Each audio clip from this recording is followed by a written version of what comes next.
ಮೂರನೇ ಸುದ್ದಿ ಕೂಡ ಬಿಜೆಪಿಗೆ ಸಂಬಂಧಿಸಿದೆ. ಉಪಚುನಾವಣೆಗಳ ಬರ್ತಾ ಇದ್ದಾವೆ. 5 ಕ್ಷೇತ್ರಗಳ ಪೈಕಿ ಅತಿ ಹೆಚ್ಚು ಚರ್ಚೆ ಆಗ್ತಾ ಇರುವುದು ಚನ್ನಪಟ್ಟಣ. ಚನ್ನಪಟ್ಟಣದ ಉಪಚುನಾವಣೆಯ ಪ್ರಬಲ ಆಕಾಂಕ್ಷಿ NDA ಅಭ್ಯರ್ಥಿ ಆಗಬೇಕು ಅಂತ ಬಯಸ್ತಾ ಇರೋರು CP ಯೋಗೇಶ್ವರ್. ಅಕಸ್ಮಾತ್ ಟಿಕೆಟ್ ಸಿಗದೆ ಹೋದರೆ ಪಕ್ಷೇತರನಾಗಿ ಸ್ಪರ್ಧಿಸೋದಕ್ಕೆ ರೆಡಿ ಅಂತ CP ಯೋಗೇಶ್ವರ್ ಕ್ಲಿಯರ್ ಆಗಿ ಹೇಳಿದ್ದಾರೆ.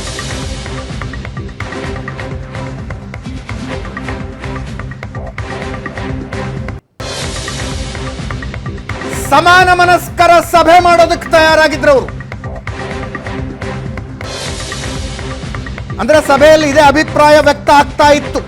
ನೀವು ಟಿಕೆಟ್ ಕೇಳಿ ಕೊಡದೇ ಇದ್ರೆ ಪಕ್ಷೇತರವಾಗಿ ನಿಂತ್ಕೊಳ್ಳಿ, ಗೆಲ್ಲಿಸ್ಕೊಂಡು ಬರ್ತೀವಿ ಅಂತ ಬೆಂಬಲಿಗರು ಹೇಳೋರಿದ್ರು.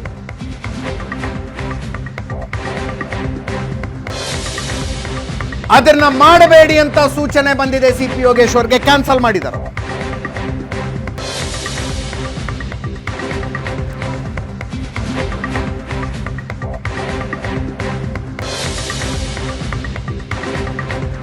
ದೆಹಲಿಗೆ ಕರೆ ಬಂದಿದೆ, ಬನ್ನಿ ದಿಲ್ಲಿಗೆ ಅಂತ ಹೋಗ್ತಾ ಇದ್ದಾರೆ.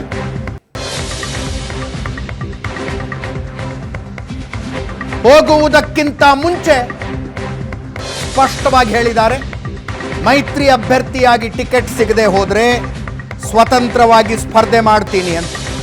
ಇನ್ನೊಂದು ಸಂಶಯ ಇತ್ತು, ಇನ್ನೊಂದು ಚರ್ಚೆ ಇತ್ತು, CP ಯೋಗೇಶ್ವರೇ ಕಾಂಗ್ರೆಸ್ಗೂ ಕ್ಯಾಂಡಿಡೇಟ್ ಆಗ್ತಾರೆ ಅಂತ. ಅದನ್ನ ತಳ್ಳಿ ಹಾಕಿದ್ದಾರೆ. DK ಶಿವಕುಮಾರ್, DK ಸುರೇಶ್ ಇಬ್ಬರಲ್ಲೊಬ್ಬರು ಹೇಳಿದ್ರು ಸರ್ಪ್ರೈಸ್ ಕ್ಯಾಂಡಿಡೇಟ್ ಕೊಡ್ತೀವಿ ನಾವು ಚನ್ನಪಟ್ಟಣಕ್ಕೆ ಅಂತ. ಆ ಸರ್ಪ್ರೈಸ್ ಕ್ಯಾಂಡಿಡೇಟ್ CP ಯೋಗೇಶ್ವರೇ ಆಗ್ತಾರೆ ಅನ್ನುವ ಒಂದು ಚರ್ಚೆ ಇತ್ತು. ಅದನ್ನ ಅವರು ತಳ್ಳಿ ಹಾಕಿದ್ದಾರೆ, ಇಲ್ಲ ಅಂತ ಹೇಳಿದ್ದಾರೆ.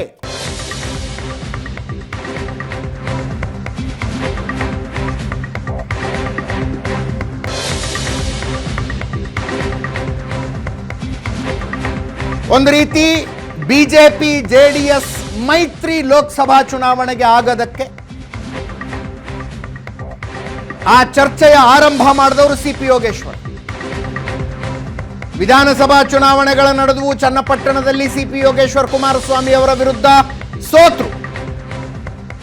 ಆ ನಂತರ ಕುಮಾರಸ್ವಾಮಿ ಅವರು ಆಸ್ಪತ್ರೆಗೆ ದಾಖಲಾಗಿದ್ದಾಗ CP ಯೋಗೇಶ್ವರ್ ಮಾತಾಡಿಸೋದಕ್ಕೆ ಬಂದರು. ಅಲ್ಲಿ ಇದರ ಪ್ರಸ್ತಾಪವನ್ನ ಇಟ್ಟರು ಅನ್ನೋದು ಮಾಹಿತಿ.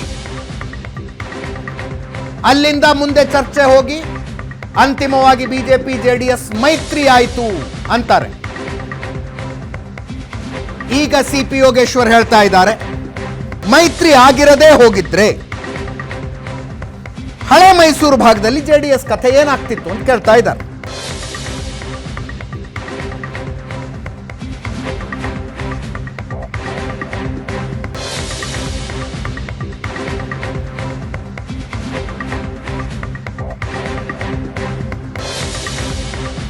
ಕೇಳಿಸ್ಕೊಳ್ಳಿ ಏನು ಹೇಳಿದ್ರು ಅಂತ.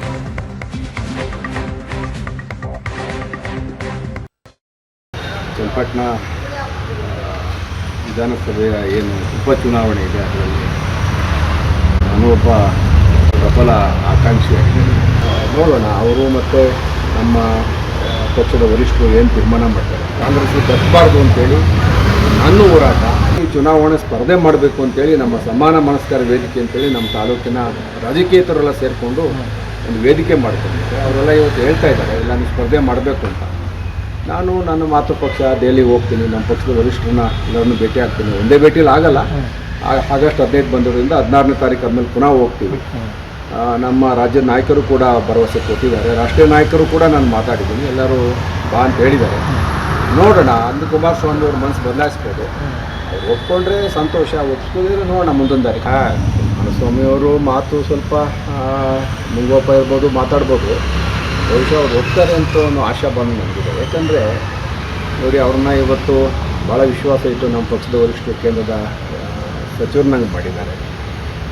ಅವ್ರಿಗೂ ಕೂಡ ವಿಧಾನಸಭೆ ಸೋತ ಮೇಲೆ ನಾವು ಮೈತ್ರಿಗೆ ನಾನೇನಾದ್ರು ಸಹಕರಿಸ್ತೇ ಹೋಗಿದ್ದೆ. ಮೈತ್ರಿಗೆ ಮೊದಲನೇದಾಗಿ ಪ್ರಾರಂಭ ಮಾಡ್ತೇನೆ ನಾನು. ಇಲ್ಲ, ನಾವಿಬ್ಬರು ಮೈತ್ರಿ ಆಗಬೇಕು, ಮೈಸೂರು ಭಾಗದಲ್ಲಿ ನಾವಿಬ್ಬರು ಜೊತೆ ಆಗಬೇಕು ಅಂತೇಳಿ. ಕುಮಾರಸ್ವಾಮಿ ಅವರು ಯಾವ ಥರ ತೊಗೊಂಡಿದ್ದಾರೆ ಗೊತ್ತಿಲ್ಲ. ಆಂತರಿಕವಾಗಿ ಭಾಳ ಕೆಲಸವನ್ನು ನಾನು ಮೈತ್ರಿ ಆಗಲಿಕ್ಕೆ ಮಾಡಿದ್ದೆ. ಪಕ್ಷದಲ್ಲಿ ಹಿರಿಯರಲ್ಲಿ ಮಾತಾಡ್ತಾ ಇಲ್ಲ ಮೈತ್ರಿ ಆಗಬೇಕು ಅಂತೇಳಿ ಮೊದಲನೇ ಅಧ್ಯಾಯ ಪ್ರಾರಂಭ ಮಾಡಿದೋನೆ ನಾನು. ಅದು ಆಮೇಲೆ ಫಲ ಕೊಡ್ತು. ಮೈತ್ರಿ ಆದಮೇಲೆ ಅವ್ರಿಗೂ ಕೂಡ ಅನುಕೂಲ ಆಗಿದೆ. ರಾಜ್ಯದ ಜನತೆಯೂ ಕೂಡ ಮೈತ್ರಿ ಮುಂದುವರಿಬೇಕು ಅಂತ ಬಯಸ್ತಾ ಇದ್ದಾರೆ.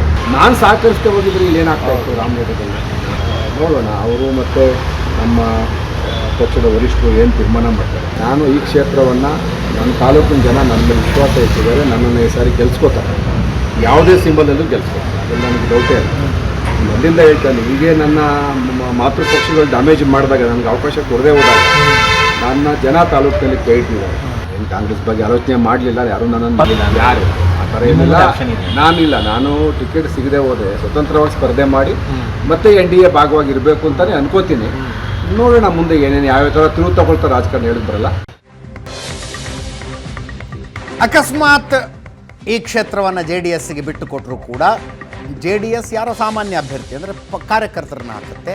ಅವ್ರಿಗೆಲ್ಲರ ಕಷ್ಟ ಅನ್ನೋದು CP ಯೋಗೇಶ್ವರ್ ಲೆಕ್ಕಾಚಾರ ಇದೆ. ದಲಿತರು ಮತ್ತು ಮುಸ್ಲಿಮರು ಚನ್ನಪಟ್ಟಣ 1ರಲ್ಲಿ ಕುಮಾರಸ್ವಾಮಿ ಅವರು ಬೆಂಬಲಕ್ಕೆ ನಿಂತಿದ್ರು. ಬೇರೆ ಕಡೆ JDSಗೆ ವೋಟ್ ಹಾಕಿಲ್ಲ ಅವರು ಕಳೆದ ಸಲ. ಈ ಸಲ ಅದು ಆಗೋದಿಲ್ಲ, ಯಾಕಂದರೆ ಮೈತ್ರಿ ಮಾಡ್ಕೊಂಡಿದ್ದಾರೆ ಇವರು. ಈ ಲೆಕ್ಕಾಚಾರದಲ್ಲಿ CP ಯೋಗೇಶ್ವರ್ ಇದ್ದಾರೆ. ದಿಲ್ಲಿ ಮಟ್ಟದಲ್ಲಿ ಏನು ಡಿಸ್ಕಸ್ ಆಗುತ್ತೋ ಏನು ಫೈನಲ್ ಆಗುತ್ತೋ ನೋಡೋಣ. ಪಾದಯಾತ್ರೆಯಲ್ಲಿ CP ಯೋಗೇಶ್ವರ್ ಬರಲಿಲ್ಲ. ಅವರ ತಂದೆ ತೀರ್ಕೊಂಡಿದ್ರು, ಕ್ರಿಯೆಗಳಲ್ಲಿದ್ದರು ಅವರು. ಆಮೇಲೆ ಬಂದರು, 1 ದಿವಸನೋ 2 ದಿವಸನೋ ಪಾದಯಾತ್ರೆಯಲ್ಲಿ ಕಾಣಿಸ್ಕೊಂಡು ಮತ್ತೆ ಕ್ರಿಯಾಕರ್ಮಗಳು ಅಂತ ಹೋದರು. CP ಯೋಗೇಶ್ವರ್ ಅಫ್ಕೋರ್ಸ್ ತಂದೆ ತೀರ್ಕೊಂಡಿದ್ದು ಹೌದು. ಪಾದಯಾತ್ರೆಯಲ್ಲಿ ಅಷ್ಟೊಂದು ಆ್ಯಕ್ಟಿವ್ ಆಗಿರದೇ ಇದ್ದದ್ದನ್ನು ನೋಡಿ ಕಾಂಗ್ರೆಸ್ ಕಡೆಗೆ ಅವರು ಹೋಗಬಹುದು ಅನ್ನುವ ಚರ್ಚೆ ಇತ್ತು. ಇಲ್ಲ ಅಂತಾರಪ್ಪ. ನೋಡೋಣ ಏನೇನಾಗುತ್ತೋ. ಹೋಗಿ ಬರಲಿ ಅವರು ಒಂದು ಸಲ ದಿಲ್ಲಿಲಿ, ಡಿಸ್ಕಸ್ ಮಾಡೋಣಂತೆ. ಇದರೊಂದಿಗೆ ಇವತ್ತಿನ ಪಾರ್ಟಿ ರೌಂಡ್ಸ್ ಮುಗಿಸ್ತಾ ಇದ್ದೀನಿ. ನೇರ ದಿಟ್ಟ ನಿರಂತರ ಸುದ್ದಿಗಾಗಿ ನೋಡ್ತಾ ಇರಿ ಏಷ್ಯಾನೆಟ್ ಸುವರ್ಣ.